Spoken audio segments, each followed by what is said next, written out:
En nuestra congregación Catedral de la Fe,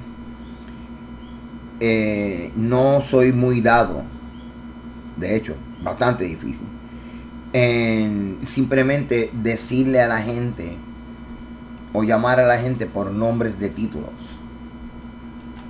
Porque a nivel local, organizacional, es como adjudicarle un rol que no solamente debe ser reconocido por el Eterno, sino también por la comunidad. Lamentablemente muchas congregaciones, todo el mundo o cualquiera es pastor o cualquiera es apóstol. Pero lamentablemente uno de los nombres que más se le ha faltado el respeto es el título de profeta. Y contrario a lo que muchos pueden pensar, yo creo firmemente, no solamente en el ministerio de profeta, sino en la necesidad de profetas.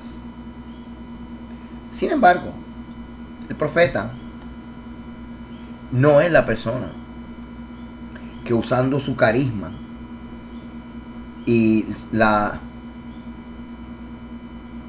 el arte de la oratoria sensual y romántica juega con los controles de la gente. La frase esta de anoche te vi llorar, eso es tocar los corazones de la gente, los sentimientos de la gente. La gente, ponerle a la gente a pensar de que te estoy hablando en nombre del Señor que te vi, o he visto tu sufrimiento, o en tantos días algo te va a ocurrir, o en 3 meses te va a ocurrir. No estoy diciendo que eso no pueda ocurrir, pero eso no sigue el patrón de los profetas del antiguo Israel.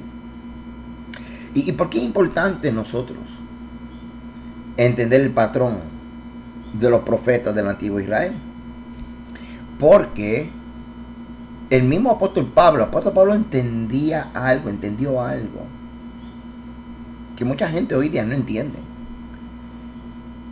Y es literalmente el tema de esta parashá. El título es el profeta, pero el tema es, ¿qué fue lo que quiso decir el apóstol Pablo cuando dijo, y los espíritus de los profetas estén sujetos a los profetas? Quiere decir eso que cuando te dé como que ese balbuceo de hablar algo, te controles. Quiere decir de que si de repente la unción te mueve a decir algo, te controles porque ya hay alguien predicando. Quiere decir de que si el Señor te está dando una palabra y tú pues para suavizar el asunto sustituye algunas palabras versus lo que el Señor o el Espíritu te está sugiriendo decir. O posiblemente el apóstol Pablo quería decir, te lo digo al final de la enseñanza. Espero que lo disfruten.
Bienvenido a la Parashá Re'eh 2021.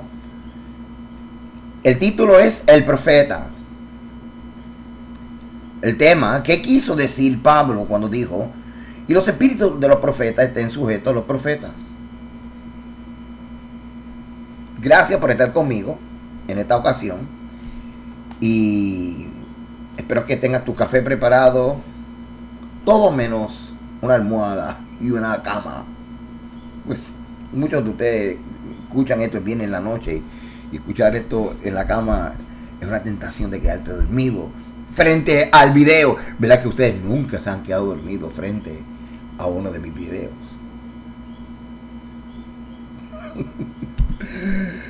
Comencemos.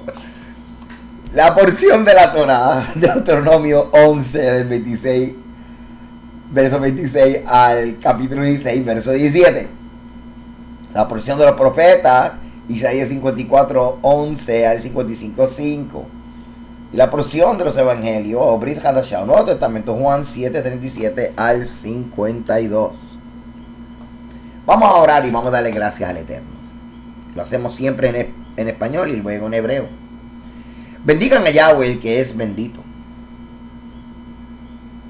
Bendito es Yahweh, el que es bendito por siempre.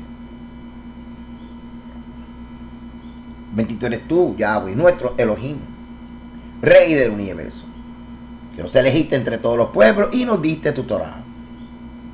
Bendito eres tú, que nos das la Torah. Leamos ahora en hebreo.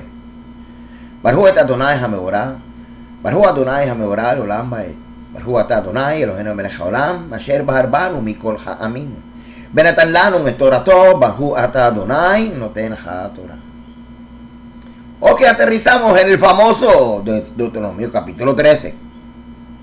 Que, by the way, dicho sea de paso, usted puede en mi página walteragosto.org visitar las otras versiones de esta misma enseñanza de años anteriores.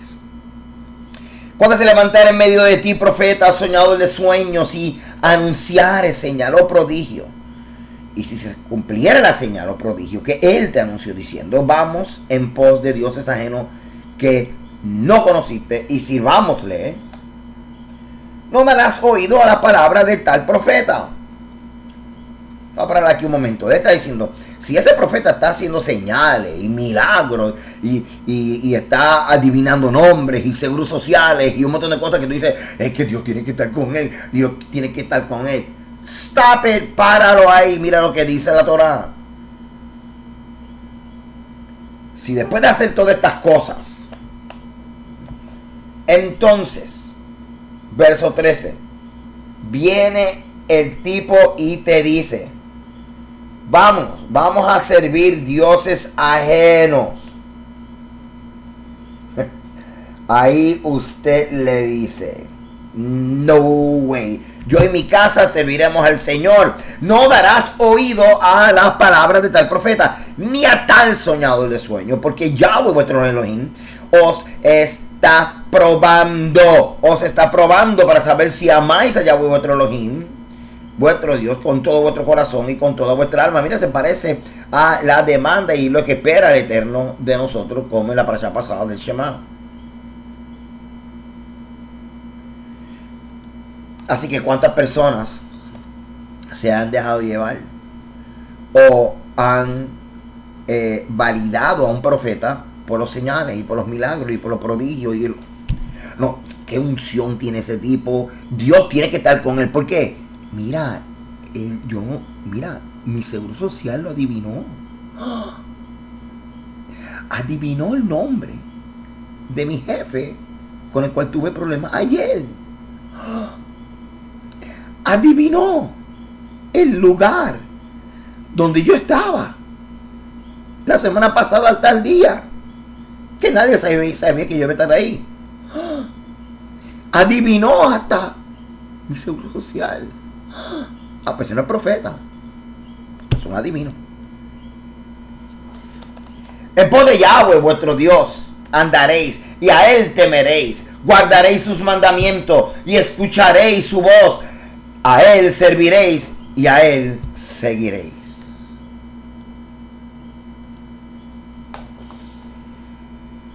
Ok, tal profeta o soñador de sueño ha de ser muerto, por cuanto aconsejó rebelión contra Yahweh. Así que, ¿has oído algún profeta que viene y hace todas estas cosas, adivina nombres y adivina situaciones? O sea, son profetas, oye, los que adivinan nombres y seguros sociales son de alto rango. Porque los demás que dicen las frases de yo te vi ayer y el Señor está contigo y sé que han estado en contra de ti, pero yo seré tu defensor. O sea, eso es como que otro nivel, por lo que o sea, hay otro rango. Bueno, la cuestión es que aquí está diciendo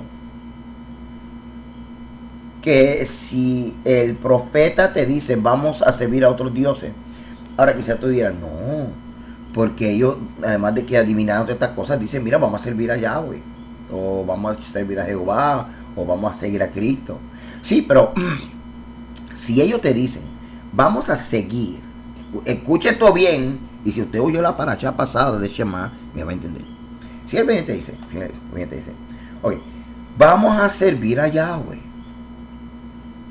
pero no hay que celebrar la fiesta. No hay que celebrar el Shabbat. No hay que obedecer los estatutos y los decretos, las ordenanzas y las leyes de la Torah. Está ocurriendo algo parecido a cuando Judá estaba bajo Ashur. ¿Se acuerdan de la paracha pasada? Que aunque ellos hacían como que este protocolo de lealtad a Ashur, por dentro era a Yahweh. Entonces, aquí es como si el profeta te estuviera diciendo, sí, invocamos a Yahweh, pero servimos a otro Dios porque el protocolo o la estructura de nuestra adoración apunta a un Dios diferente que el Dios de Israel. Y eso ocurre ahora, de que estamos en una transición, de que hay mucha gente aprendiendo. Eso es muy válido. Pero la persona que se para al frente y dice que es un profeta y va a hablar en nombre de Dios, es mejor que entienda de qué se trata esto. Y alguien tiene que ayudarlo a regresar a la escritura. Porque si somos grandes y adultos y aprobados para pararnos con un micrófono al frente y decir tantas cosas en el nombre del Señor, también somos adultos y aprobados y responsables de nosotros validar lo que estamos enseñando, ¿verdad? Tal profeta o soñador de sueño ha de ser muerto por cuanto aconsejó rebelión contra Yahweh vuestro Elohim, que te sacó de tierra de Egipto, te rescató de casa de servidumbre, trató de apartarte del camino. Este profeta trató de apartarte del camino por el cual Yahweh tu Dios te mandó que anduviese, así quitarás el mal de en medio de ti. Estoy recomendando aquí dos artículos importantes que utilicé para estos estudios. Primero, del famoso Moshe Wainfield. Hello, pues claro. Ancient Near East, Eastern Patterns in Prophetic Literature. Esto es importante porque esto nos ayuda a nosotros a entender lo que el apóstol Pablo quiso decir cuando dijo que los espíritus de los profetas tienen que estar sujetos a los profetas. Y también tenemos de Matthew J. de Jong, de Netherlands Bible Society, Biblical Prophecy, a Scribal Enterprise, the Old Testament prophecy of unconditional judgment considered as a literary phenomenon. Este es bien intenso y me encantó este artículo. Muy, muy bueno. Ok, vamos a entrar en una parte que yo llamé Israel, sus profetas y los profetas.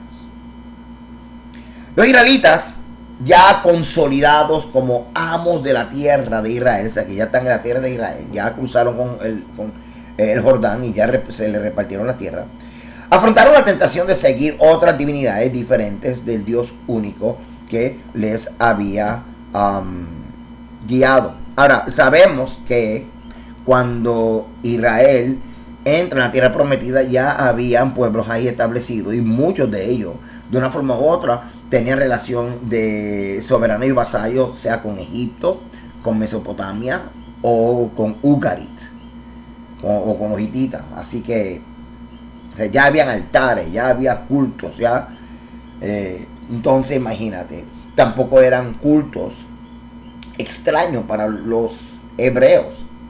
Por eso es que hubo en un momento una asimilación, porque había muchos deidades que tenían el mismo nombre, o muchas de estas naciones compartían la misma deidad, pero con diferentes nombres dependiendo de la cultura.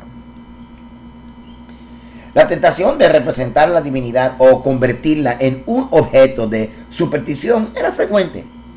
Serían los profetas quienes mantendrían al pueblo alerta contra la tentación de seguir a otros dioses. El primer y más célebre profeta, y yo pienso que el más famoso, es Elías, y que vivió en el siglo 9 antes de Cristo. No dejó ningún libro con su nombre, pero le conocemos por lo que nos refieren diversos libros bíblicos. Por entonces el reino del norte, Israel, o sea las 10 tribus, pasaba por un momento de euforia y tú sabes, estaba enlucido, como decimos aquí en Puerto Rico, a sus victorias militares sobre los sirios. El rey Acab se casó con una princesa fenicia llamada Jezabel, que indujo a los israelitas a seguir el culto al dios Baal. Infidelidad contra la que predicó Elías, ganándose la enemistad de la soberana Jezabel. De repente vino una sequía, y esta sequía se entendía que es un juicio de parte del Dios de Israel, el Dios verdadero. Y entonces Elías hace que Acab reúna 450 profetas de Baal en el monte Carmelo. Allí invita a los sacerdotes paganos a que invoquen a su divinidad, a que logren que su Dios encienda la leña de un altar que habían preparado, pero fracasaron. Luego hace que preparen un altar igual que el de ellos, pero que la mojen la madera 3 veces más, para demostrar sin lugar a duda que el Dios que enviara fuego y consumiera el holocausto, ese era el Dios verdadero. Y así con esto dejan ridículo a los profetas de Baal. Vencedor Elías, porque ya todos conocen la historia, ordena que degollen a los sacerdotes. Entonces la sequía cesó, pero Elías tuvo que huir para evitar la venganza de la soberana, o sea, Jezabel. Primera de Reyes, capítulo 18, mira lo que dice. Elías le contestó: yo no causo problemas en Israel. Tú y la familia de tu papá han sido la causa de los problemas. Cometiste el gran error cuando dejaste de obedecer lo que dice el Señor y comenzaste a seguir dioses falsos. Aquí se ve claro, hermano, que la función básica del profeta y su razón de ser es el de confrontar a Israel cuando deja de servir a Yahweh. Entonces, ponte a pensar, mira si lo tenemos mal. Cada vez que el profeta entraba en la escena, es porque Israel estaba descarriado, desorientado, o necesitaba un recordatorio de la razón por lo cual estaba en el caos. Estos profetas aparecían para denunciar el pecado de Israel, aparecían para reorientar a Israel, que estaban desviados, a que regresaran a la senda antigua, a los mandamientos, o estaban para recordarles por qué estaban en esa situación. Y si los profetas tenían un mensaje de esperanza y consolación, pero ese mensaje de esperanza y consolación venía luego del mensaje de reprensión, el mensaje de llamar al pueblo a humillarse y regresar a Yahweh. Porque la razón de ser y la razón de la existencia del ministerio profético no era el de predecirle que en 90 días iban a tener un trabajo nuevo o que en 90 días iban a tener una prosperidad. No, esos son los inventos de ahora. Porque eso no sigue el patrón de los profetas. El patrón de los profetas está ligada a traer al pueblo de Dios humillado, reconociendo su rebelión, y hacer que regresen a los mandamientos. Así que si el profeta hace que ese pueblo que lo está escuchando los próximos 7 días celebre Shabbat, ese profeta hizo su trabajo.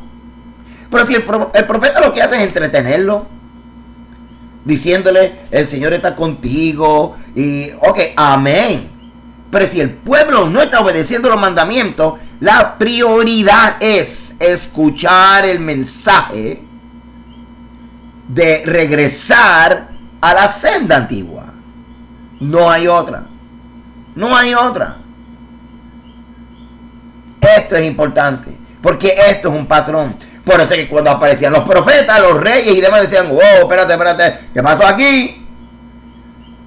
Pero hoy día los profetas aparecen y nadie piensa de que, ay, tenemos que regresar a los mandamientos. Tenemos que regresar a Yahweh. No, cuando aparecen los profetas, ay, qué bueno, que me hable. Lo tenemos todo mal.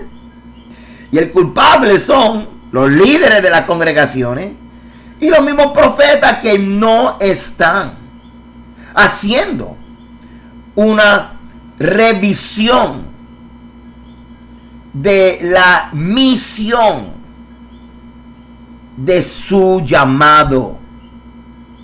¿Por qué hay una escasez de profetas genuinos?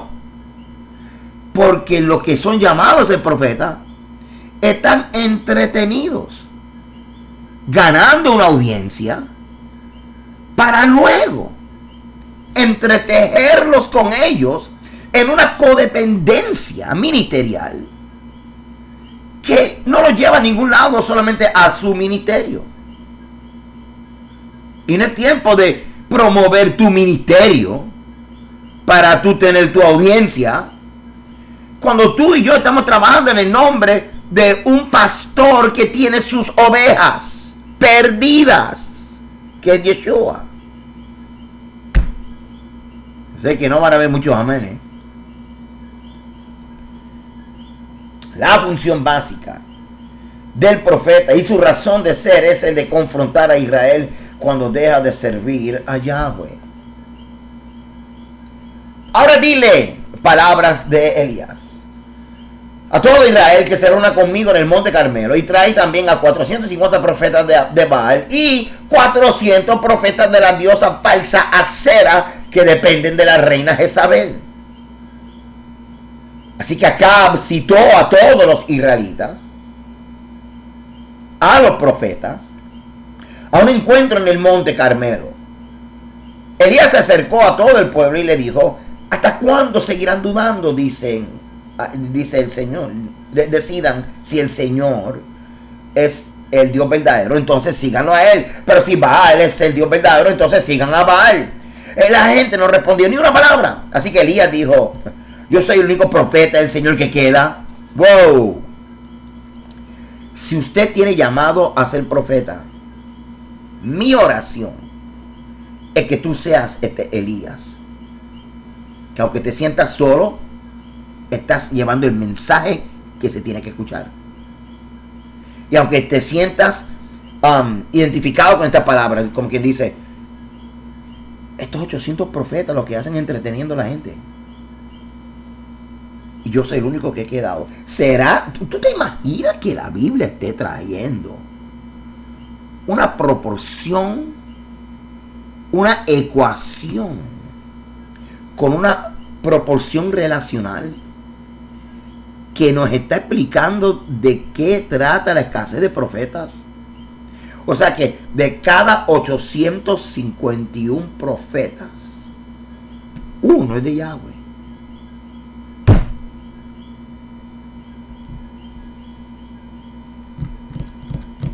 Yo soy el único profeta del Señor que queda, pero hay 450 profetas de Baal. Así que traigan 2 toros que los profetas de Baal tomen uno, que lo tomen y lo corten en pedazos, que traigan madera, pero sin prenderle fuego. Luego yo haré lo mismo con el otro toro y tampoco prenderé fuego al sacrificio.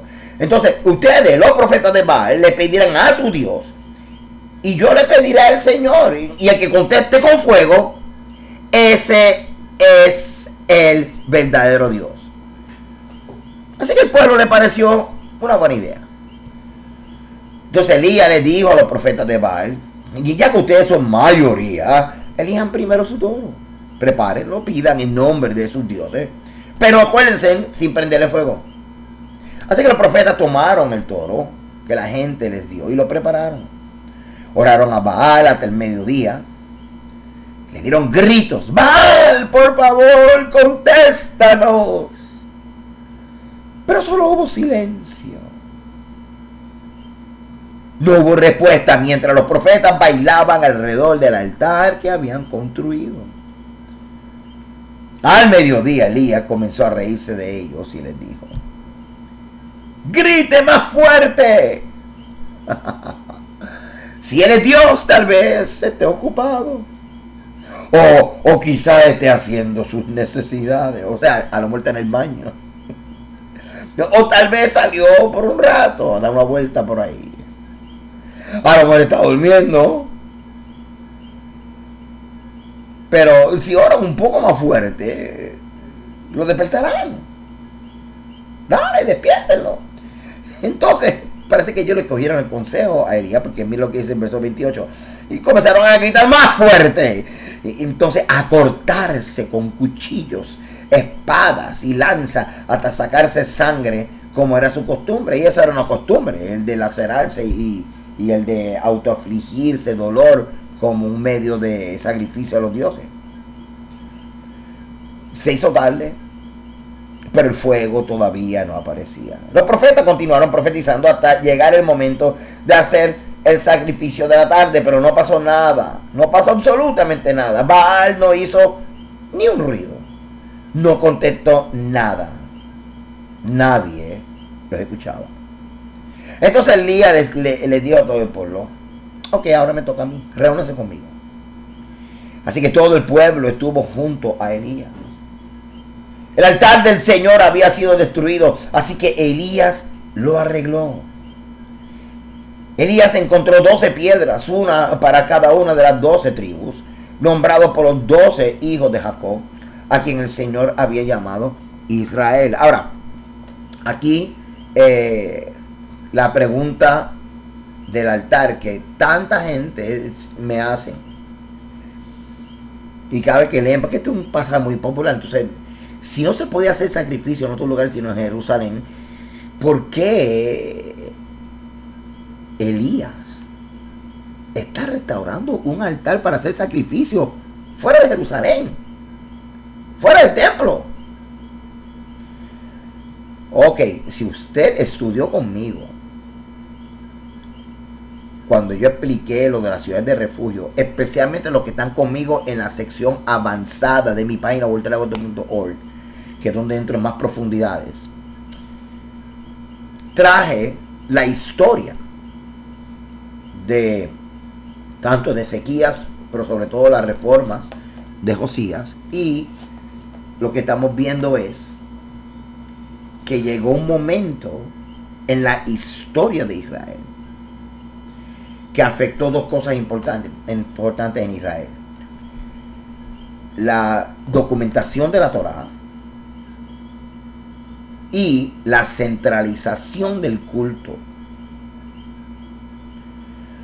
Desde Génesis estamos viendo que por todo Canaán habían altares. De hecho, Abraham levantó para altares, Jacob levantó altares. Pero no fue hasta después de la construcción del primer siglo, del primer templo, perdón, que se comenzó el proceso de centralización del culto. De hecho, estaba el templo de Salomón y todavía habían altares alrededor de Israel. Estos altares estaban ya hechos ahí por los cananeos. Y entonces, a medida que Israel iba entrando, ocuparon estos santuarios y estos lugares donde habían altares y los volvieron a consagrar, pero para Yahweh. Así que algunos altares fueron destruidos, otros altares fueron rededicados a Yahweh. Acuérdate que en aquel entonces no había un método rápido de hacer comunicar a las 12 tribus que el culto se iba a centralizar en Jerusalén. No había teléfono celular, no había redes, correo electrónico. Así que el proceso de centralización del culto tomó su tiempo. Por eso es que mientras había una exigencia de que todo el mundo estuviera en Jerusalén, había todavía había altares abiertos en diferentes partes de Israel. Además de que el proceso de centralización siempre va a tener algo que se llama periferia y la implementación de la centralización. Y que en todo el sentido de la palabra, hermano, es un proceso, no una cosa que ocurre de la noche a la mañana. Así que aparentemente este altar que está restaurando Elías era uno de los altares que estaban activos antes de la construcción del templo o antes de la centralización del templo en Jerusalén. Mucha gente, por no entender la historia de la centralización del templo, la historia de la centralización del templo, hermano, fue entendido por algunos rabinos y fue muy estudiado luego del siglo XIX en adelante. Aunque se dice en la tradición judía de que el profeta Elías podía hacer esta violación a la Torah de ofrecer sacrificio porque era un profeta. Y sin embargo, eso contradice toda la Torah. Y definitivamente lo que nosotros estamos viendo aquí, literalmente, es que aparentemente los que estaban enseñando esto, aún algunos de los autores de la tradición judía, posiblemente no estaban considerando la historia de la centralización del culto y todo lo que se llama los Bahamot. Los Bahamot eran los lugares altos que todavía estaban activos aún mientras estaba gran parte de Israel subiendo a presentar las ofrendas y los diezmos 3 veces al año a Jerusalén. Así que esto es algo que tenemos que nosotros considerar. Pero esto era una pausa simplemente que hice un paréntesis para que pudieran entender por qué Elías está restaurando un altar cuando el único altar que tiene que estar activo es el altar que el Eterno, con su fuego y su presencia, reconoció como legítimo desde su inauguración, que es el altar del templo de Salomón. Así que espero que con esta explicación te haya ayudado algo. ¿Ok? Continuamos. Entonces Elías le dijo a todo el pueblo: reúnense conmigo. Así que todo el pueblo estuvo junto a Elías. El altar del Señor había sido destruido, así que Elías lo arregló. Elías encontró 12 piedras. Ahora, el profeta de Dios sabe que la prioridad es la restauración del reino, la reunificación de las 12 tribus de Israel. Al encontrar las 12 piedras en la restauración del altar, es un cuadro profético que señala el reino del Mesías como la gloria pasada del reino davídico. Que el reino del Mesías iba a ser la continuación del reino davídico. Que la mente de los profetas estaba la misión de toda gestión y toda intervención y toda palabra que hiciera que el pueblo de Israel regresara a ser uno con Judá.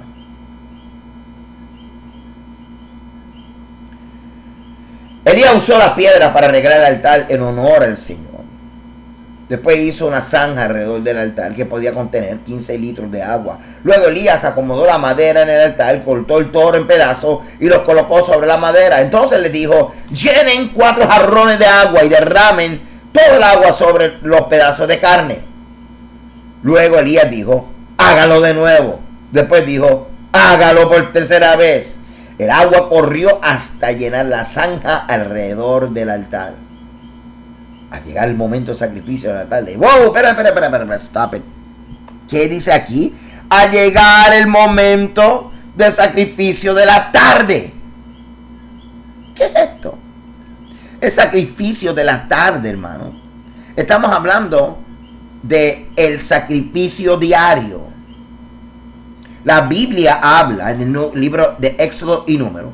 Un mandamiento que solamente se cumplía en el tabernáculo, o sea, en el templo. Se llamaba la ofrenda diaria o el sacrificio diario. En hebreo, tamid, que quiere decir continuo. Se llama el holocausto continuo. Consistía en el sacrificio de 2 corderos diarios. Uno por la mañana y uno por la tarde. Y los 7 días de la semana tenía que estar continuamente el fuego ardiendo con estos 2 sacrificios que se ponían en el altar aproximadamente a las 9 y aproximadamente a las 3. Aquí hay 2 cosas que tengo que decir de aquí. Posiblemente Primera de Reyes se escribió luego de ya implementado el primer templo, donde se conocía la ofrenda también. Y literalmente la intención es, en la narrativa, hacernos llevar el mensaje de que el profeta conocía las horas de oración y conocía lo que era la ofrenda de holocausto continuo. Porque en la narrativa pone como que el profeta está consciente de que ese momento de sacrificio de la tarde era un momento relevante en el reloj de Dios en cuanto a las ofrendas diarias. Las ofrendas diarias en el templo creaban como un reloj profético. Entonces lo que nos está diciendo esta narrativa es que el profeta sabía que era relevante la hora que él estaba orando dentro de su turno, después de haber esperado a los 850 profetas de Baal y Acera intentar invocar su Dios. Vamos a leer esto. Esto es relevante, esto es importante, hermano. Al llegar el momento del sacrificio de la tarde, eso lo estoy poniendo aquí ennegrecido porque es importante. Nos está diciendo de que el momento en que Elías está invocando al Eterno no es cualquier hora, es una cita divina, es una hora que el Eterno estableció dentro del protocolo de las ofrendas diarias. Y en esas 2 horas, que era por la mañana y por la tarde, eran horas que se llaman panim a panim, horas en que el Eterno dice, tráigame tu sacrificio donde me encontraré con ustedes. Claro que me encontraré con ustedes. ¿Qué hizo el Eterno? Encontrarse con Elías frente a todo el mundo, contestó con fuego. El profeta Elías se acercó al altar y oró así: Señor, Dios de Abraham, Isaac y Jacob, ahora te pido que des una prueba de que tú eres el Dios de Israel, que yo soy tu siervo. Muéstrale que tú me ordenaste que hiciera todo esto. Señor, atiende mi oración. Muestra a la gente que tú, Señor, eres Dios. Así la gente sabrá que tú los estás haciendo volver a ti. Hello. Esta es la función del profeta. Hacer que la gente regresen a Dios. Regresen a los mandamientos. Regresen a las horas de sacrificio. Regresen al altar.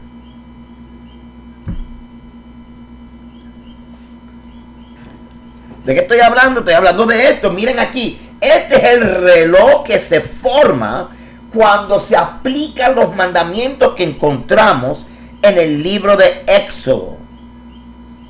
En el libro de Éxodo, hermano, que aparece el mandamiento y números de sacrificar estos 2 corderos diarios. Así que tenemos un reloj aquí, y si usted se da cuenta, tenemos a mano derecha y a mano izquierda lo que dice tercera hora y novena hora, que era la hora en donde cuando se ponían el sacrificio. El de arriba, que es un corderito, que usted dice, pastor, y ese es el corderito. Esos eran entonces los sacrificios adicionales que se ponían en el Shabbat y en las fiestas.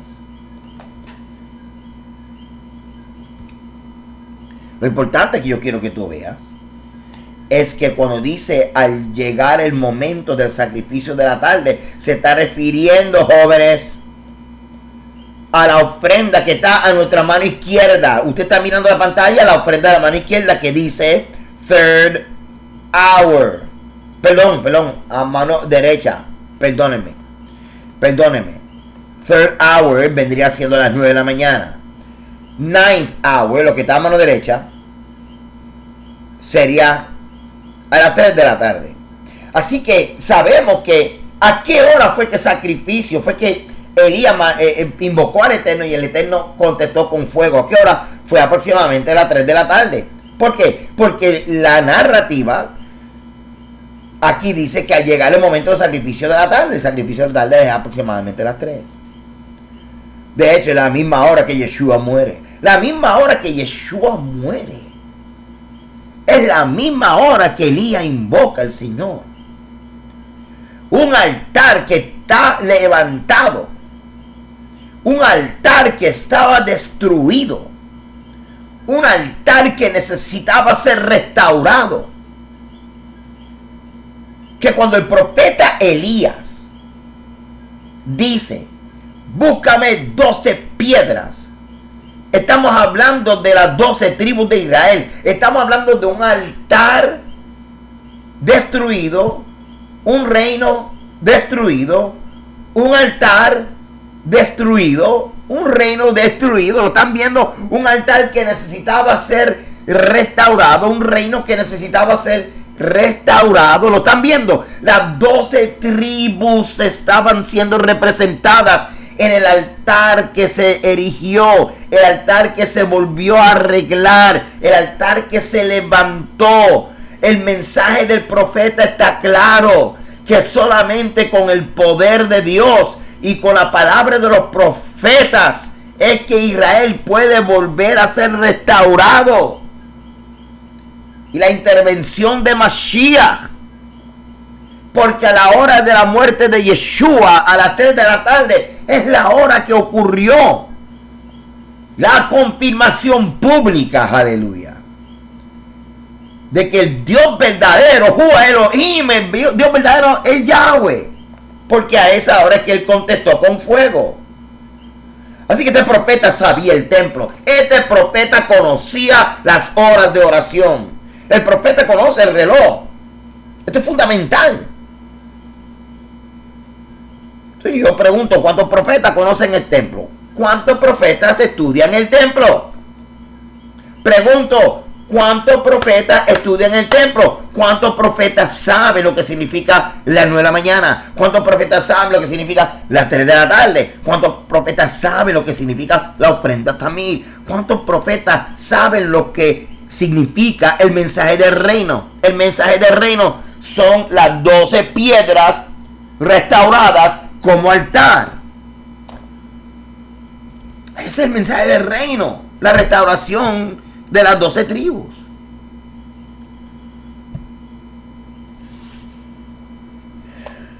Ok, repitan conmigo, suave porque es en hebreo. We need help. Continúa la oración del profeta. Así que el Señor hizo bajar fuego que quemó el sacrificio, la madera, las piedras e incluso la tierra alrededor del altar. El fuego también secó todo el agua de la zanja. Todo el pueblo vio esto, se postró y comenzó a decir: el Señor es Dios. El Señor es Dios. Hua Elohim, Hua Elohim.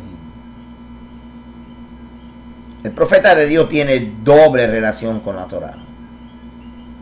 Lo vive y vela que Israel también lo viva.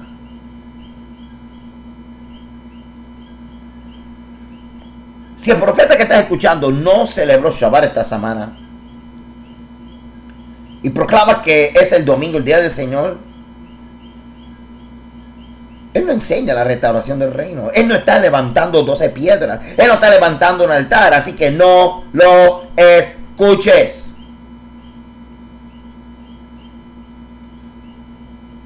Vamos a seguir hablando acerca de historias de profetas. Ya escuchamos aquí a Elías.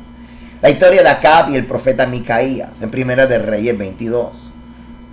El rey de Israel, Acab. O sea, vamos a ir más para atrás. Se está preparando para la guerra contra Aram, para repatriar el territorio israelita capturado. Invita al rey Josafat de Judá a unirse a la campaña, que quien está de acuerdo, pero agrega una estipulación y le dice esto. Ok. Josafat dijo al rey de Israel: mira, por favor, consulta primero a Yahweh. La idea parece bien, pero consulta a Yahweh. Entonces el rey de Israel reunió a los profetas, unos 400 hombres, y les preguntó: ¿marcharé yo sobre Ramot de Galaad para la batalla o no? Y los profetas dijeron: marcha, y Yahweh la entregará en manos del rey. Ahora, miren esto. Vamos a suponer que tú eres ese rey y tú estás consultando. Ok, ¿debo de ir a la guerra? Y ellos dicen: así dice el Señor, marcha, porque Yahweh entregará la entregará en manos del rey. Entonces uno se pone a pensar: ok, ¿de qué rey estamos hablando? Sé claro. Sé claro. Porque voy a tomar una decisión aquí, y no quiero tomar una decisión basada en una mala interpretación de una palabra profética. Vamos a verlo otra vez. Vamos a verle esto otra vez. Primer Reyes 22:5. Josafat dijo al rey de Israel: por favor, consulta primero a Yahweh. Primer Reyes 22:6. Entonces el rey de Israel reunió a los profetas, unos 400 hombres, y los preguntó: ¿marcharé yo sobre Ramot de Galaad para la batalla o no? Dijeron: marcha, y Yahweh la entregará en manos del rey. Ok. Así que nos preguntamos: ¿qué rey? ¿De qué rey estamos hablando? Sé claro. Veamos esta respuesta. Veamos que es ambigua, similar a la naturaleza de los oráculos de Delfos. Los oráculos de Delfos. Los vamos a ver aquí. Los vamos a ver aquí. Te voy a explicar que eran oráculos o profetas.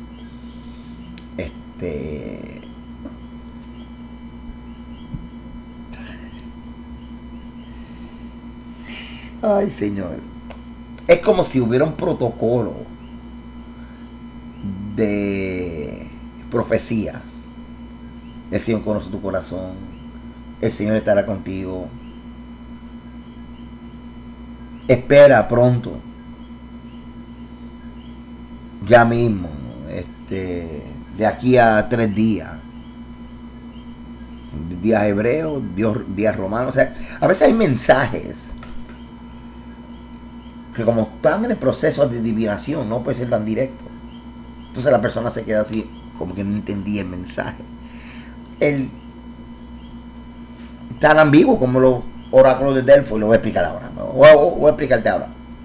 Su ambigüedad permite la posibilidad de que rey, la palabra rey aquí se refiere al rey arameo, y por lo tanto es una profecía de la derrota de Acab en lugar de Aram. Y entonces Josafat lo que quiere saber es que Dios le va a dar la victoria a Israel.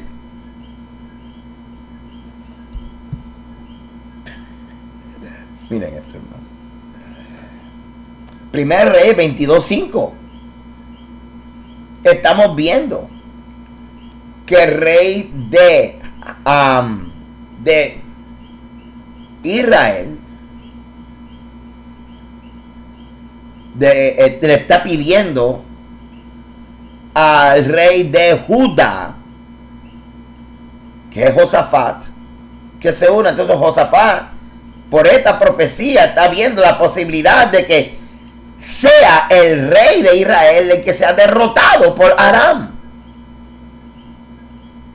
Porque la respuesta de los profetas, marcha y Yahweh la entregará en manos del rey, puede ser en manos del rey de Israel o en manos del rey Aram. Entonces ahora Josafat está en una situación de ambivalencia, no entiendo qué está pasando.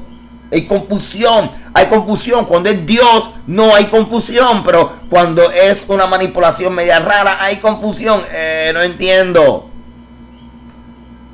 Ok, vamos a explicarte lo de Delfos. Y te voy a explicar por qué aquí estoy poniendo que esta respuesta es tan ambigua como los oráculos de Delfos.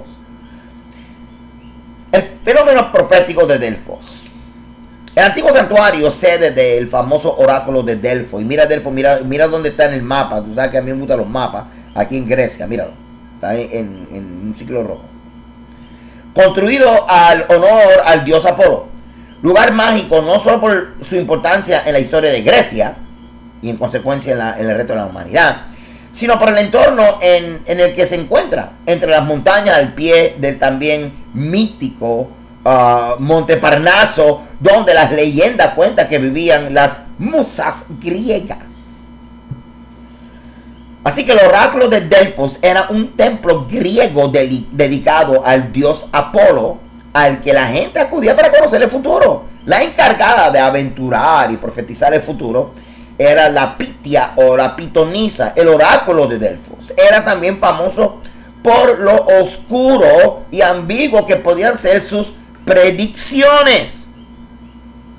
Así que en el ambiente académico, cuando hablamos acerca de los oráculos de Roma y los de Grecia, especialmente los de Grecia, los oráculos de Delfos eran como que mensajes tan subjetivos y amplios que eran como que eso lo puedo haber dicho yo.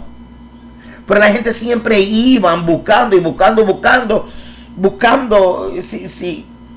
si de repente recibían algo que ellos podían atribuirle a una de las deidades. ¿Entiendes lo que estoy diciendo? Así que los oráculos de Delfos se manifestaban a través de metáforas y enunciados poco concretos. Respuestas oraculares de Delfos se podían parecer a los de hoy día, con frases como se vislumbra una luz al final del túnel, o las reformas emprendidas comienzan a dar sus frutos, o hoy estamos mejor que hace un año por estas fechas, pero dentro de otro año estaremos mejor. O avanzamos paso a paso por la senda de la recuperación. O Dios te va a defender.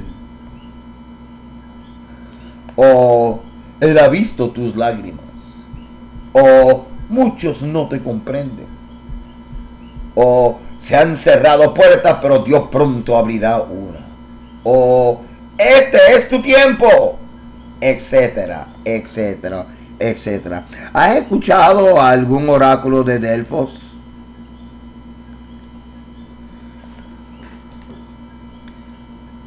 Otros similares son tan difíciles de verificar como los antiguos oráculos délficos, y como ellos persiguen ofrecer tranquilidad o suplir la necesidad de aceptación que experimenta el ser humano cuando está divagando en la incertidumbre de adversidades sin resolver. Así que Josafat está que hierve. Está molesto. Pero Josafat no está impresionado con esta profecía masiva. Esta profecía masiva. Y pide más aclaraciones. Primera de Reyes 22:7. Mira lo que dice. Entonces Josafat preguntó: ¿no hay aquí otro profeta de Yahweh a través del cual podamos consultar? Así que es posible que, a diferencia de Acab, rey de Israel, se dé cuenta de la ambigüedad y sienta que no han recibido una respuesta clara de Yahweh, por lo que desea profundizar más. Pero hay otra posibilidad. Josafat solicita específicamente un profeta en singular, lo que puede indicar un nivel de sospecha contra la profecía de este gran grupo de profetas, lo que estaríamos llamando la profecía que se escucha en las masas versus las profecías que se escucha con un solo profeta. Y esto es importante. Voy a leerlo otra vez. Josafat solicita específicamente un profeta en singular, lo que puede indicar un nivel de sospecha contra la profecía de las masas. Esto encaja en una observación que los rabinos hacen sobre Acab en esta historia en Sanedrín 89a. La Guemará comenta: le correspondía a Sedequías discernir entre profecías reales y profecías falsas, de acuerdo con la declaración del rabino Isaac. Como dice el rabino Isaac, una visión profética relacionada con un mismo tema puede aparecer a varios profetas, sino dos profetas no profetiza el empleo de uno y el mismo estilo de expresión. Un ejemplo de contenido idéntico expresado en diferentes estilos es la profecía donde Abdías dijo: el orgullo de tu corazón te ha engañado. Abdías 1:3. Y Jeremías dijo un mensaje similar, empleando un lenguaje ligeramente diferente: tu terrible maldad te ha engañado y la soberbia de tu corazón. Jeremías 41:16. Entonces, con respecto a estos falsos profetas, del hecho de que en su caso todos los profetas están diciendo su profecía como los demás, es decir, empleando un estilo idéntico, se concluye de ello que no están diciendo nada sustancial y que es una falsa profecía. Así que mira la lógica de los rabinos aquí. Ellos están diciendo, mira, dos profetas pueden estar diciendo lo mismo, pero con estilos diferentes. Y eso está bien. Pero que todos estén diciendo lo mismo, igual todo, eso es falsa profecía, es falsa. Así que se puede aplicar lo que están diciendo aquí con este caso de Josafat diciendo: ¿por qué todos estos chojos profetan lo mismo? Búscame uno solo, a ver qué dice. Si ese uno solo dice lo mismo que esos profetas, pero con diferente estilo, amén. Pero si dice uno diferente, ¿sabe qué? Todos estos chofes profetas están profetizando lo mismo. Hoy en día todos los profetas profetan lo mismo. Así dice el Señor: estaré contigo. Todos han estado en tu contra. O sea, hermano, la profecía tiene propósito de consolar y de exhortar. Amén. Pero ¿cuál es la dirección de la consolación? ¿Cuál es la dirección de la palabra profética que sea de empoderamiento, de fortalecer? ¿Cuál es la dirección? La dirección es el corazón de Israel, regresarlo al corazón de Yahweh. El trabajo del profeta termina cuando esa audiencia está celebrando Shabbat. El trabajo del profeta termina cuando esa audiencia está celebrando la fiesta. El trabajo del profeta termina cuando esa audiencia está caminando en los términos, condiciones, mandamientos y exigencias de esta relación llamado convenio, los mandamientos. Alguien no me está escuchando. Josafat solicita entonces un profeta en singular, lo que puede indicar un nivel de sospecha, como le acabo de decir, y todo lo que le he dicho es en línea con Sanedrín 89a. Ahora, por lo tanto, Acab debería haber notado que todos los profetas estaban usando exactamente la misma palabra y recordar que la profecía no funciona de esta manera. Si bien parece contento en confiar en los 400 profetas, el rey de Israel admite que el rey Josafat, que hay otros profetas que pueden consultar. Primer rey 28. Entonces el rey de Israel respondió a Josafat: sí, hay uno. Hay un hombre más por medio del cual podemos consultar a Yahweh, pero lo odio, porque nunca profetiza nada bueno para mí, sino solo desgracia. Micaía, hijo de Imla. Así que siempre como que hay un profeta que profetiza lo que la gente no quiere oír. Por ejemplo, ¿tú te imaginas que los profetas profetizaran? Así dice el Señor: es tiempo de subir al monte de Yahweh, que es su bendito Shabbat. Restauren las sendas antiguas y regresemos a la Torá. ¿Tú te imaginas a los profetas profetizando eso? Pero no, lo que profetizan es: el Señor está contigo y todos los que te abandonaron verán que yo estoy contigo. Stop it, shut up. Profetiza la restauración de las 12 piedras.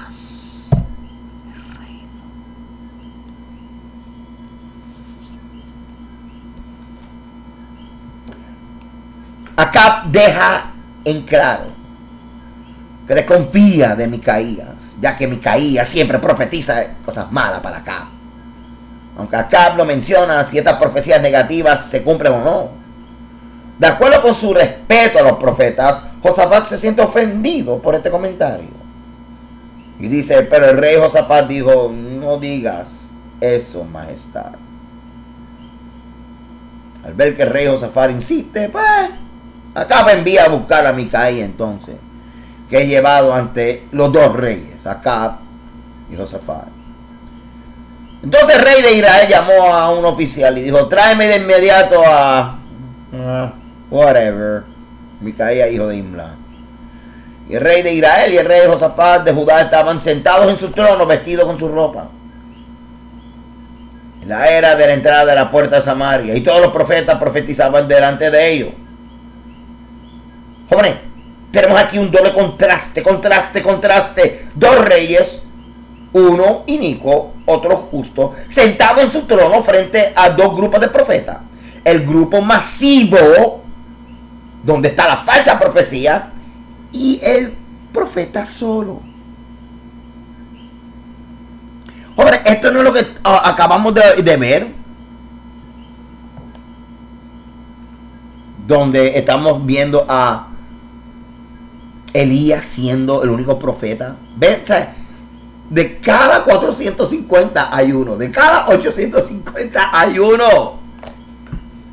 ¿Eres tú ese profeta? Desde el siglo XVIII a.C., archivos reales de Mari, encontrado en el norte de Mesopotamia, tenemos evidencia de profetas masculinos y femeninos que fueron llamados a entregar mensajes divinos al rey, generalmente para prometer éxito en algún esfuerzo futuro o para advertir contra acciones que podrían no tener éxito. Los archivos de los reyes asirios del siglo VII brindan el mismo retrato de los profetas como servidores de la casa real, o sea, mensajes al rey, que ofrecen la seguridad divina del éxito real y el consejo de cuidado. En ambos casos, los profetas sirven a los reyes, no al pueblo en su conjunto. Y su servicio es apoyar a los reyes y rara vez, si es que alguna vez, pedirle cuentas o condenarlos. Los profetas nombrados en la Torá y en el Tanakh eran voceros de Dios, que hablaban la palabra del Señor directamente a los reyes, pero también al pueblo, como instrumentos individuales de Dios al pueblo. En esto son diferentes los profetas de Mari y asirio también en varios aspectos importantes. Los profetas de Israel estaban más acostumbrados a pronunciar palabras de condenación a los reyes que dar oráculos de apoyo, pues en gran manera su función básica era aparecer cuando el pueblo se desviaba. Así que es importante señalar otra característica de la profecía israelita, ya que se compartiera con sus contrapartes o vecinos del antiguo Medio Oriente o no. Los profetas de Israel siempre hablaron desde y hacia contextos históricos particulares y se mantenían dentro del marco legal del convenio y los mandamientos. Es imposible apreciarlos como personajes históricos sin una comprensión de las circunstancias históricas. ¿Qué quiere decir esto? Que las profecías que nosotros estudiamos, de Jeremías, de Isaías, de Micaías, de todos ellos hablaban siempre en dos contextos. Escuche bien esto. Estos dos contextos del mensaje de los profetas forman el patrón del mensaje de los profetas. Número uno, contexto histórico. Y número dos, el contexto del convenio. O, en qué estatus estaba Israel con relación al convenio. Good standing, bad standing. ¿Estaban bien o estaban mal? Esto es importante. Porque esto es lo que Pablo llama los profetas. No, cuando él decía los profetas, no era nombrando sus nombres. Él hablaba los profetas en términos de el patrón del mensaje de los profetas. Vamos a continuar, porque me están mirando así como que hello. Una característica única de Moisés como profeta, y esto lo vamos a ver en las próximas parashá, Moisés, es que recibe revelación sobre leyes y estatutos que Israel está obligado a guardar en el futuro, incluso después de su muerte. Como Moisés le recuerda a los israelitas, después de que el Dios de Israel le dio el decálogo en el monte Horeb, Deuteronomio 4:14 dice: al mismo tiempo Yahweh me ordenó que les impartiera leyes y estatutos para que lo observaran en la tierra que están a punto de entrar y ocupar. Miren, hermano, miren a Moisés, que clase de profeta y legislador, dando mandamientos acerca de mandamientos que tienen que ver con la tierra donde ellos van a entrar. No hay nada más profético que eso, hermano. Te lo estoy diciendo.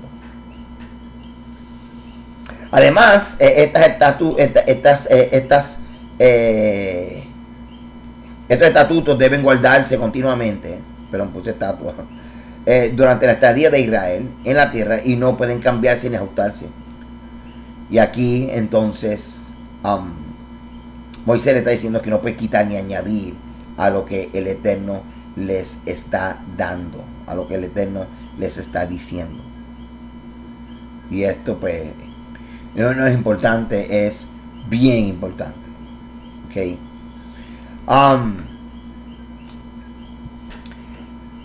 Una forma de entender esta prohibición de no añadir ni quitar a la ley es que se aplica solo a la gente común, pero Yahweh mismo puede cambiar las leyes más tarde y enviar un profeta para informar a los israelitas de esto. Sin embargo, el entendimiento tradicional del pasaje es que los mandamientos de la Torah nunca deben de ser alterados. Sin embargo, tal interpretación parece estar en tensión con un pasaje diferente que trata de la profecía post-mosaica. Yahweh tu Dios te levantará un profeta entre tu pueblo, como yo, y a él le harás caso. Ya en el monte Horeb, cuando los israelitas expresan su temor de escuchar directamente la voz divina, Dios confirma en el futuro aparecerá un profeta como Moisés, que serviría de intermediario entre Dios e Israel. Les levantaré un profeta de entre su propio pueblo, como tú. Pondré mis palabras en su boca y les hablará todo lo que mande. Y si alguno no presta atención a las palabras que pronuncia en mi nombre, yo mismo le pediré cuenta. Entonces, pero si la revelación de Horeb es inmutable, ¿cómo sería la función de un profeta como Moisés? Ahora, el profeta como Moisés está señalando a un futuro profeta. Y si dice como Moisés, es un profeta que tiene que ver con la entrega de las leyes, la entrega de la Torá, como también la proclamación de la fidelidad al convenio. Y según esta profecía, se levantará otro igual que él. Así que tenemos que estudiar a Moisés y descubrí que Moisés era un profeta, legislador, un profeta que entregaba la ley. Que de hecho cuando a la luz de la ley no estaban claros en qué iban a hacer con la heredad de unas tierras y demás, con unas mujeres que la hacían de Zelofet, Moisés fue a consultar a Yahweh y apareció con unas leyes que no estaban establecidas hasta el momento que habían que entonces resolver estas circunstancias. O sea, Dios iba a levantar otro profeta así. Y aquí es donde comienza entonces a lo que se llama el perfil del Mesías. Y de hecho, especialmente los samaritanos, la forma que ellos creían en el Mesías era bien parecido a lo que literalmente hizo Moisés. Vamos a ver esto aquí.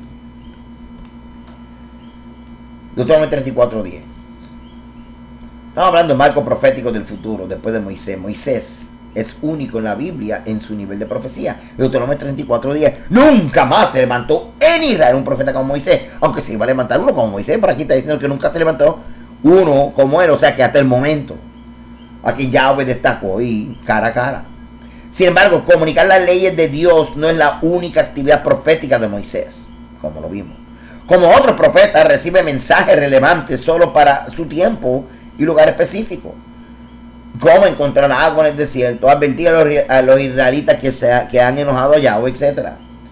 Esta es una especie de profecía sobre la que leemos en los libros de los profetas, quienes llaman a Israel a dejar de pecar, a volverse a Dios, incluso ofrecen consejos políticos como no rebelarse contra Babilonia en el caso de Jeremías. Así que estamos viendo, hermano, que el perfil de los profetas futuros quizás no era el de la parte como Moisés, como legislador, pero sí el de reprender, el de aconsejar, el de decirle que regresen a Yahweh, y también el de indicarle cómo es que Yahweh los iba a restaurar y proveer.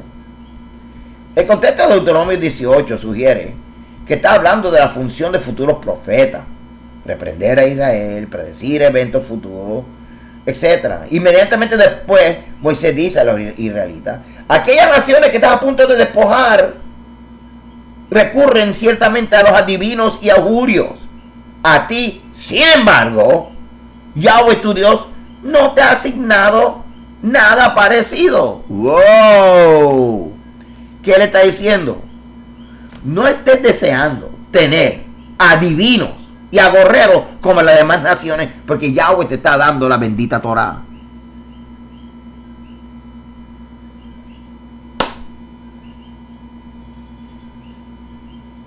Pero Israel quería reyes como las demás naciones y después profetas como las demás naciones, y ¡boom! ¿Quién los manda? ¿Quién los freaking manda?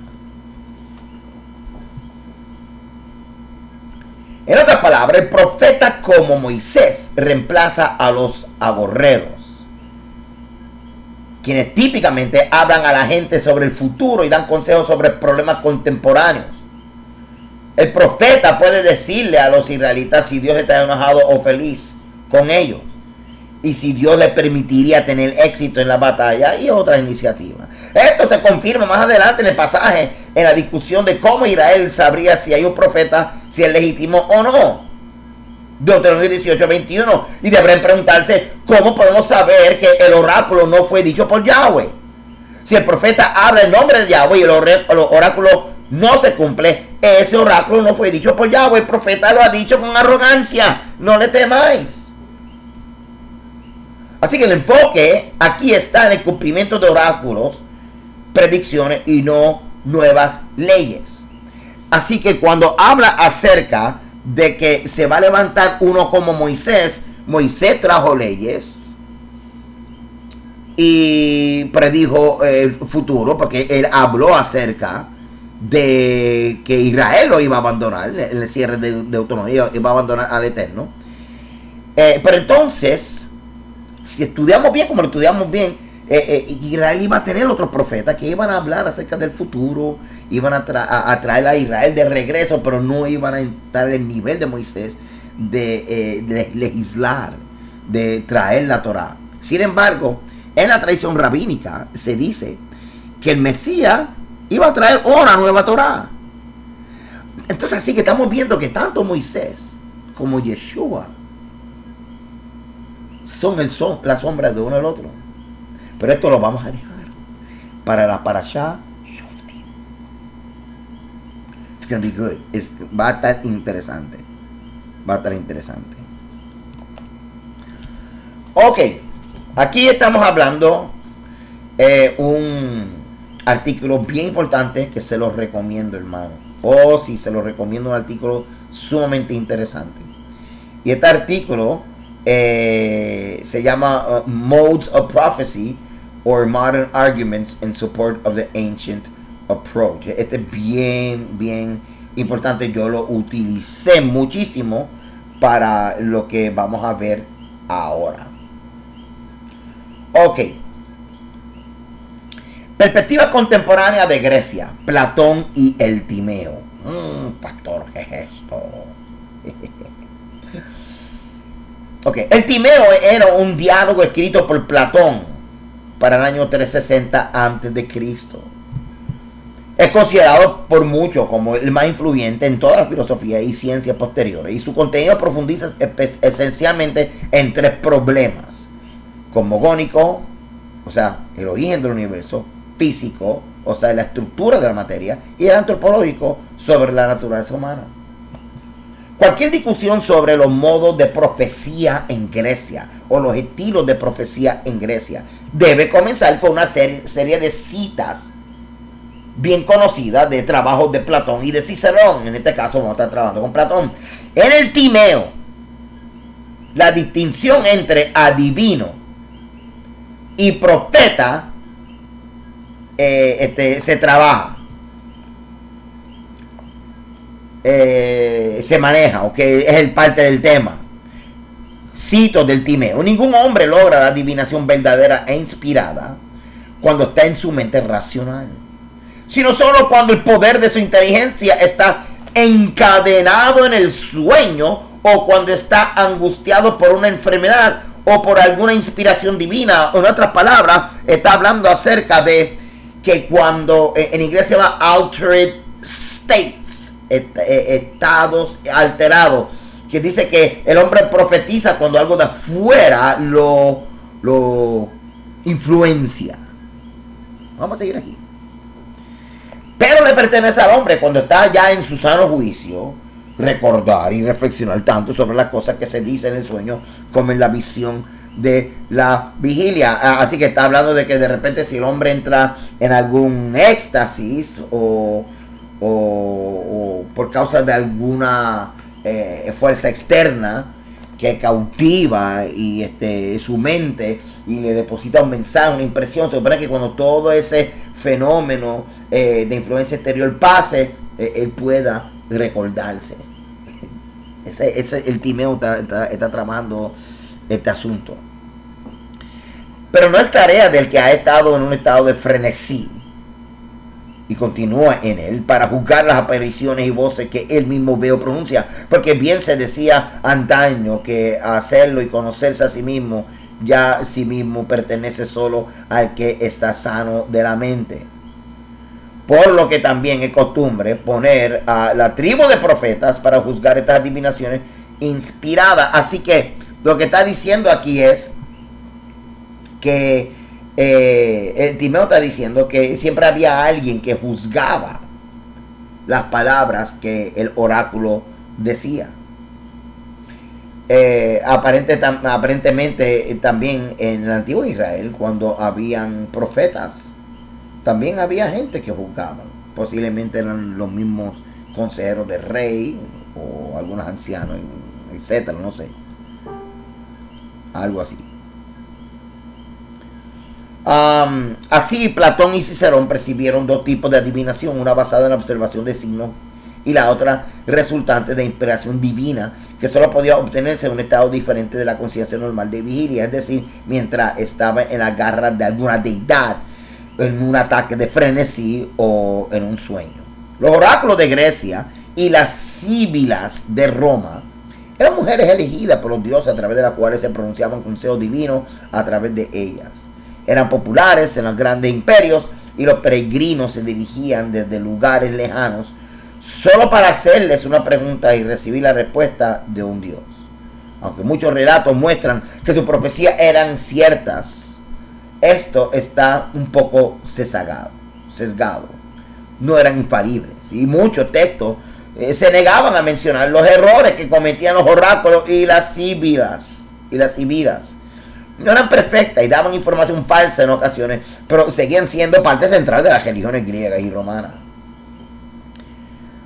Los oráculos de Grecia y las síbilas de Roma. El más famoso oráculo fue el oráculo de Apolo, el dios del sol, y esto es ya algo que te mencioné ahorita. Aquí estoy entrando en más detalle.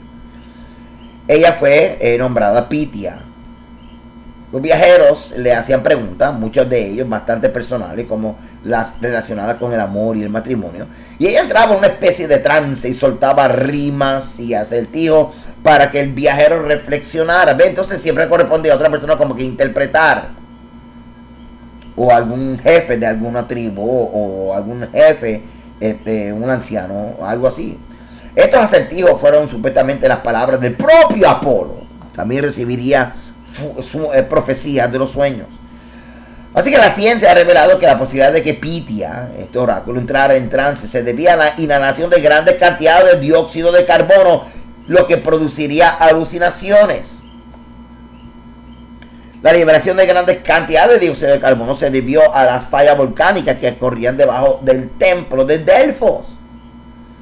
Uno de los oráculos más antiguos de Grecia fue el oráculo de Zeus en Dodona, que se encontraba en el norte de Grecia. Este es otro.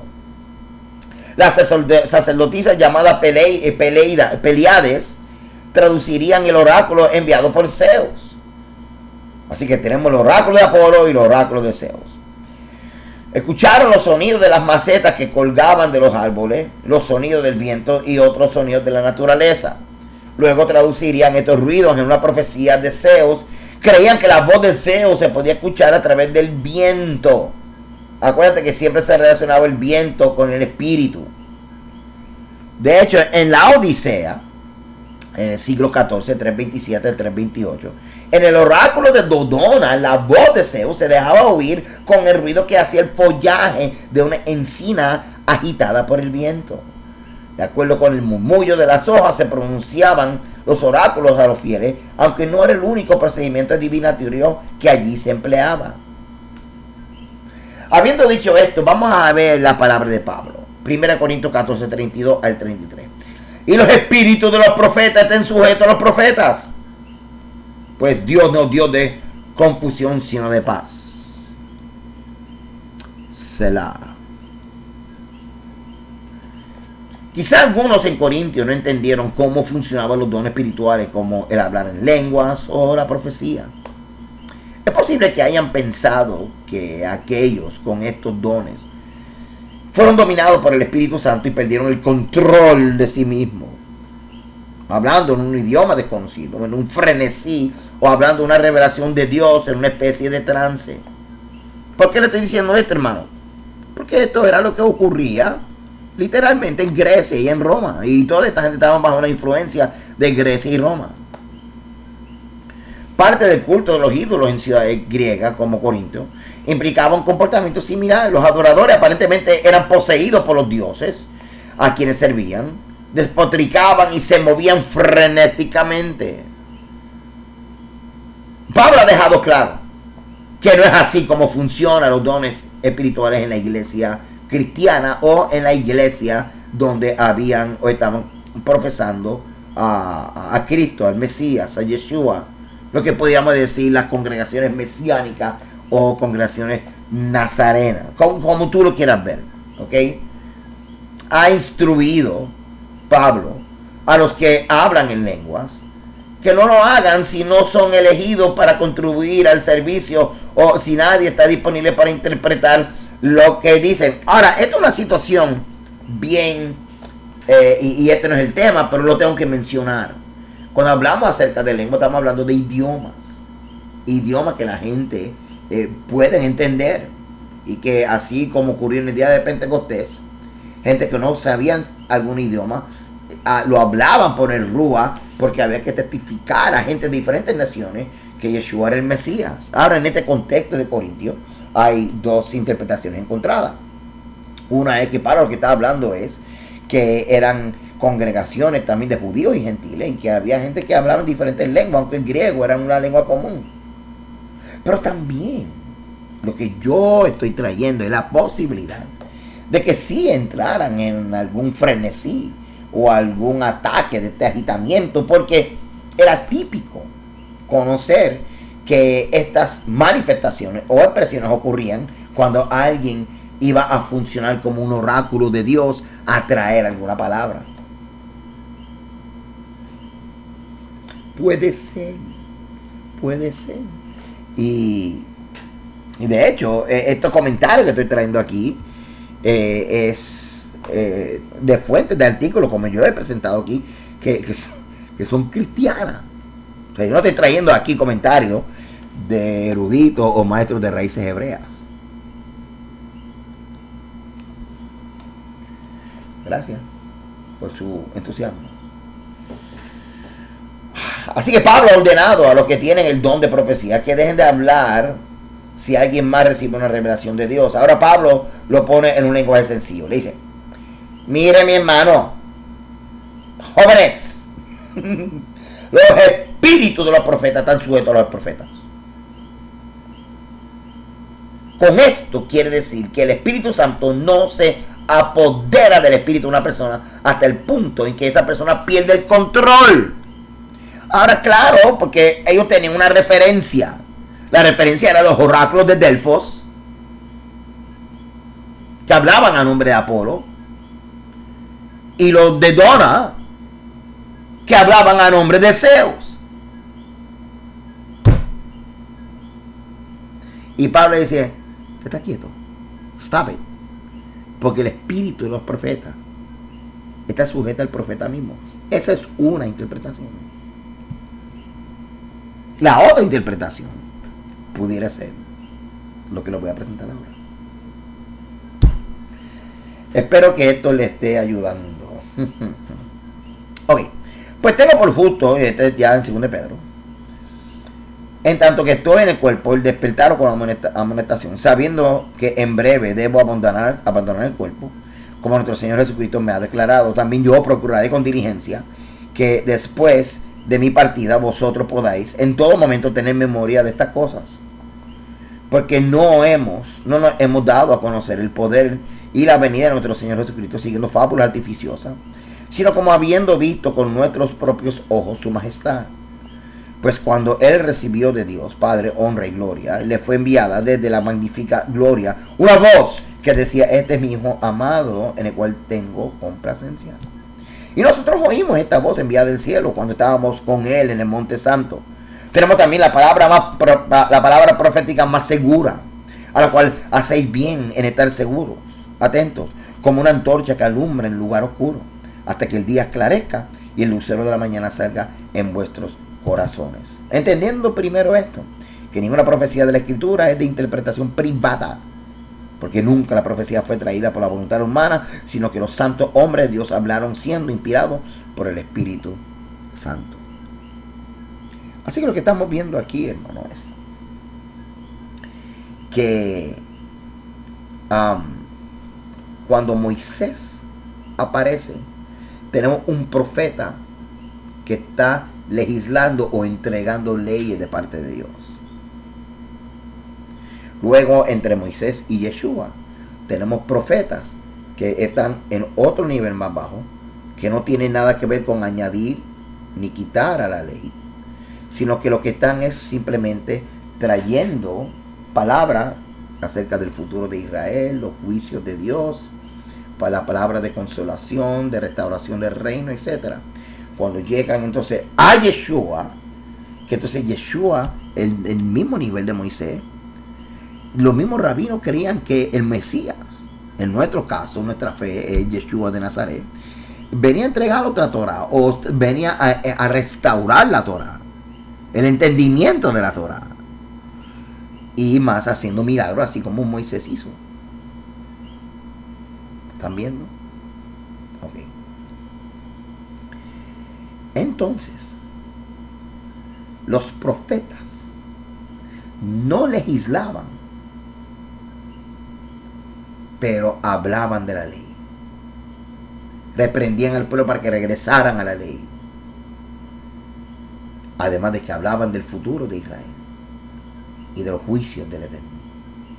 Ese mensaje de los profetas, sin quitar ni añadir a la palabra, es lo que se llama los profetas.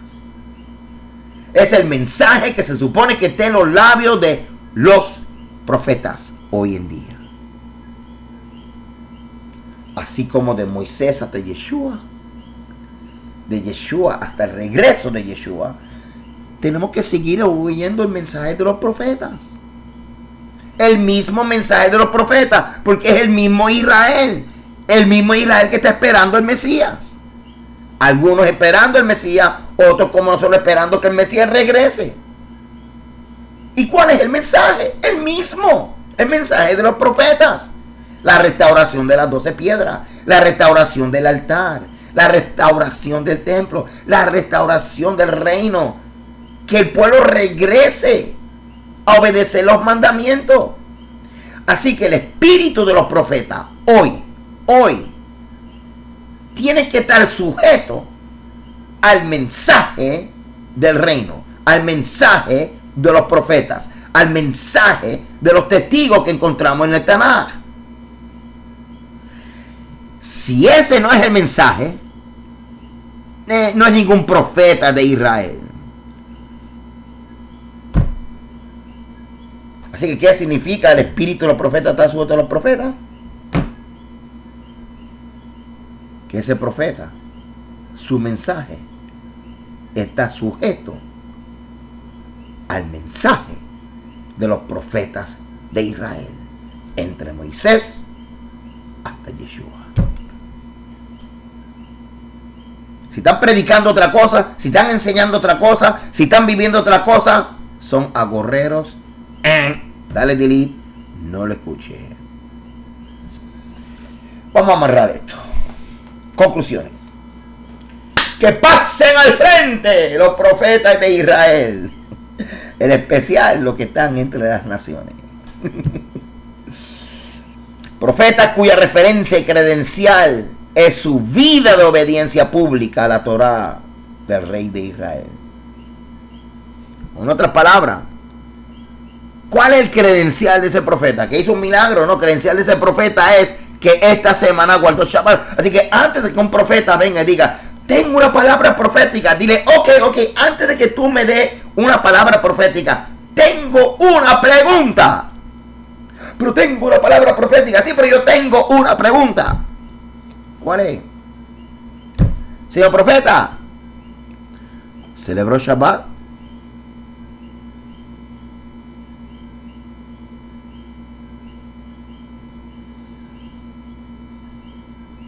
¿Celebró la fiesta?